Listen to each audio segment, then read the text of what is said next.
gros problème, et je vais pas passer par quatre chemins, c'est l'avatar client. Mais j'arrive pas à établir un avatar client, en fait. J'arrive pas à... Enfin, si, j'arrive à établir, mais j'attire pas de personnes qui veulent acheter. Est-ce que tu peux me dire quelques mots sur ton avatar client? Alors, mon avatar client, c'est une femme qui a 25 ans. Ouais. Elle s'appelle Sophia. Donc, Sophia est en couple, mais sans enfant. Ouais. Elle travaille. Elle veut lancer un business. Pour vivre de son business, quoi. Elle veut être libre et indépendante financièrement. Son niveau de conscience, selon l'échelle de Eugène Schwartz, c'est le niveau 3. Mais, par contre, le problème, c'est qu'elle sait pas comment créer une offre qui donne envie d'acheter. Ensuite, elle su à poster, sauf que, elle attire que des likes, mais qu'elle ne vend pas. Elle n'a pas non plus de nouveaux abonnés. Elle connaît pas les techniques, en fait, de persuasion, les techniques de copywriting et tout, qui lui permettront d'attirer ses clientes. Et il y a un autre souci par rapport à l'avatar client, c'est que quand je l'établis, en fait, c'est comme si je confonds mon profil avec le profil de la personne que je suis censée établir. Je sais pas si Ça arrive souvent. Oui.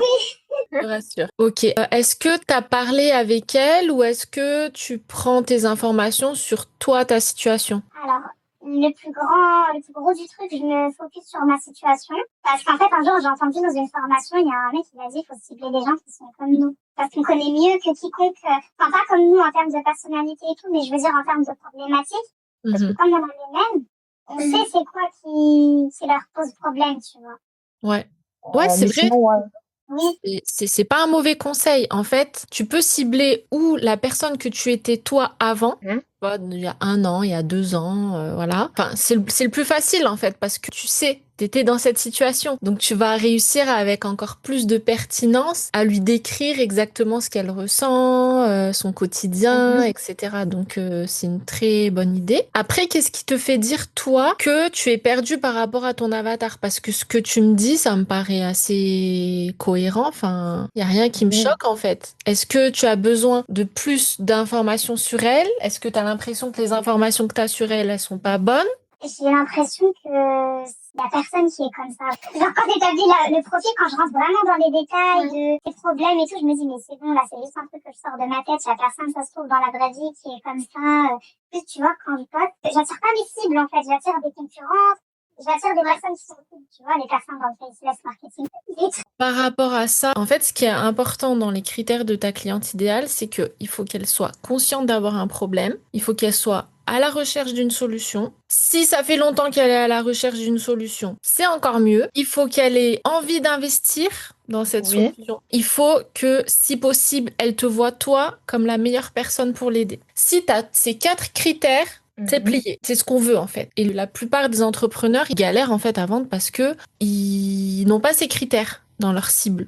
Tu vois, ils ont une cible. Eux, ils sont conscients que la cible, elle a un problème, mais la cible, elle n'est pas consciente d'avoir un problème et elle recherche pas une solution. Donc, forcément, faut l'éduquer, faut passer du temps pour lui dire, regarde, en fait, t'as ce problème-là. C'est à cause de ça que tu galères à faire ça. Enfin, tu vois, il y a tout un processus.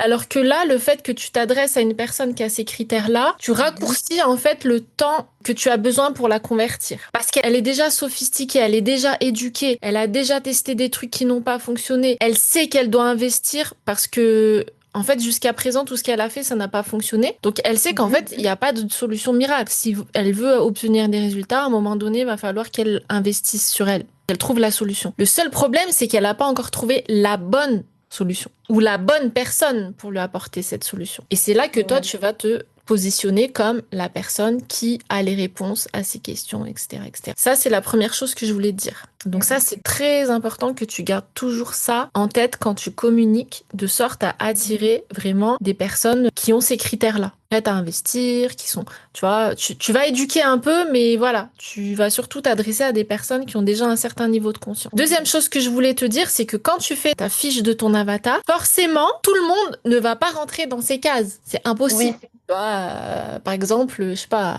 t'en as une, elle va pas s'appeler Sophia, elle va s'appeler Anne-Marie, tu vois, je dis n'importe quoi. Oui, non, mais c'est un personnage, tu vois. Voilà. Le truc, c'est que on s'en fout, en fait, qu'elle coche toutes les cases. Il suffit qu'elle coche 30% ou 40% et c'est bon, ça fait le taf. C'est comme quand tu rédiges une page de vente. Ta page de vente, tu vois, il y a des personnes, elles vont se reconnaître dans certains trucs et pas dans d'autres. Mais c'est pas parce qu'elles se reconnaissent pas dans tout qu'elles vont pas acheter. Parce qu'en fait, les 30 ou 40% dans lesquels elles vont se reconnaître, elles se disent, ah ouais, mais en fait, c'est trop ça. Donc en fait, faut pas que tu te dises ouais mais en fait non, c'est pas possible, ma cible elle sera jamais exactement comme ça. Oui, c'est clair, elle sera jamais exactement comme ça. C'est pas ce qu'on veut. Mais le fait que tu penses à cette personne-là précise quand tu rédiges ton contenu, ça te permet d'être beaucoup plus efficace, beaucoup plus laser parce que tu parles comme si tu t'adressais à une seule personne. Alors que si tu commences à réfléchir à un groupe de 10 personnes, là, tu vas commencer à galérer parce qu'en fait, tu vas dire, ah ouais, mais non, attends, si je dis ça, ça va pas correspondre à elle, ça va pas correspondre à elle. Et en fait, c'est là où tu vas commencer à diluer un peu ton message, où ça va commencer à être un peu, tu vois, trop général. Tu vois, quand, justement, tu parlais du fait de choisir des personnes qui nous ressemblent. C'est pour ça que j'étais en train de réfléchir. Moi, la cible que je connais vraiment, vraiment bien, c'est les étudiants, parce que moi-même je suis, voilà. Donc je sais c'est quoi nos galères, je sais c'est quoi notre vie étudiante, etc. L'inconvénient, c'est que si je cible des étudiants, tu vois, c'est des gens qui n'ont pas forcément les moyens. Ouais, c'est assez problématique. Du coup, qu'est-ce que tu me conseilles? Tu penses que je reste sur Sophia à 25 ans ou je vais sur Lila à 22 ans? En fait, on peut jamais présumer du budget de quelqu'un. Tu vois, t'as des personnes étudiantes, mais t'inquiète, elles ont de l'argent. Leurs parents derrière, enfin tu vois. Après, bon, c'est toujours mieux de choisir quelqu'un qui est indépendant financièrement. Essaie de choisir quelqu'un qui est proche de toi, tu vois. Ça peut être quelqu'un, par exemple, qui sort de ses études et qui s'est rendu compte pendant ses études que, en fait, avoir un job salarié, c'était pas pour elle. Elle voulait, c'était devenir entrepreneur. Sauf que elle sait pas du tout comment s'y prendre, etc. Ça peut être une bonne cible. Bah, j'avais déjà pensé justement, mais c'était pendant la partie des désirs profonds. Est-ce que tu penses qu'aujourd'hui, le désir, vouloir être libre et indépendante financièrement, c'est encore... Parce que j'ai pas envie de dire ça dans ma communication, tu vois, c'est devenu un truc trop bateau. C'est bateau, mais c'est vrai en même temps. Tu vois ce que je veux dire? Mais tout le monde veut être libre financièrement, tout le monde veut pouvoir faire ses choix, tout le monde veut pouvoir... Enfin, tout le monde, non. Non, c'est pas vrai.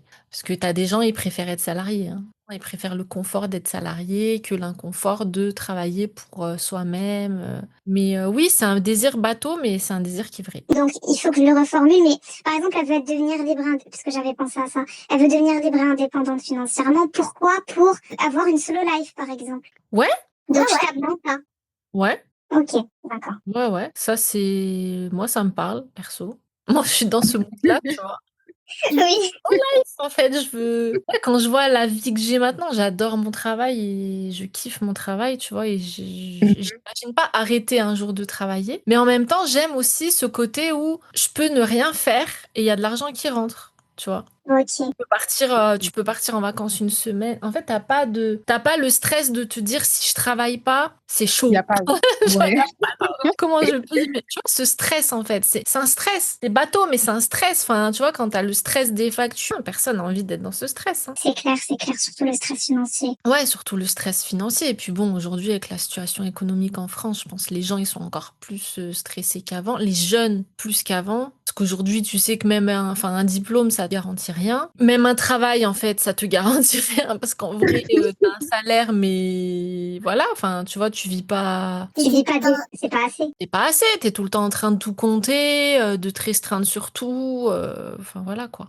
Donc ouais, non, c'est bateau, mais en vérité, ça va attirer des personnes. Donc, je reste sur Sophia, 25 ans, mais je modifie, c'est-à-dire qu'elle vient de sortir, j'y avais pensé en plus un jour, elle vient de sortir de son master, voilà. Elle est arrivée dans une banque, un exemple, hein. Ça y est, elle est financière et par contre, elle se rend compte que c'est pas du tout ce qu'on lui avait vendu durant ses études. Elle, elle envisage d'autres choses, genre, elle veut, comme je t'ai dit, avoir une slow life, avoir le temps de se consacrer à son bien-être, à ses projets, surtout si c'est une fille qui est dans le féminine énergie, tout ça, là. Bah, c'est une très bonne cible, ça. Après, tu sais qu'elle est 22 ou 25, ou on s'en fout, tu vois. C'est surtout sa situation professionnelle, tu vois. Le fait que, ouais, elle sort de ses études, elle a une bonne situation. Ça peut être même qu'elle a une bonne situation, comme t'as dit, tu vois. Bon, quand t'es dans la banque, généralement, ça va. Roule pas en Porsche, mais tu vois, ça va. Et tu te rends compte qu'en fait, ça te convient pas. Que le salariat, ça te convient pas. Ça lui convient pas parce que justement, vu qu'elle est dans un mood d'énergie féminine et tout,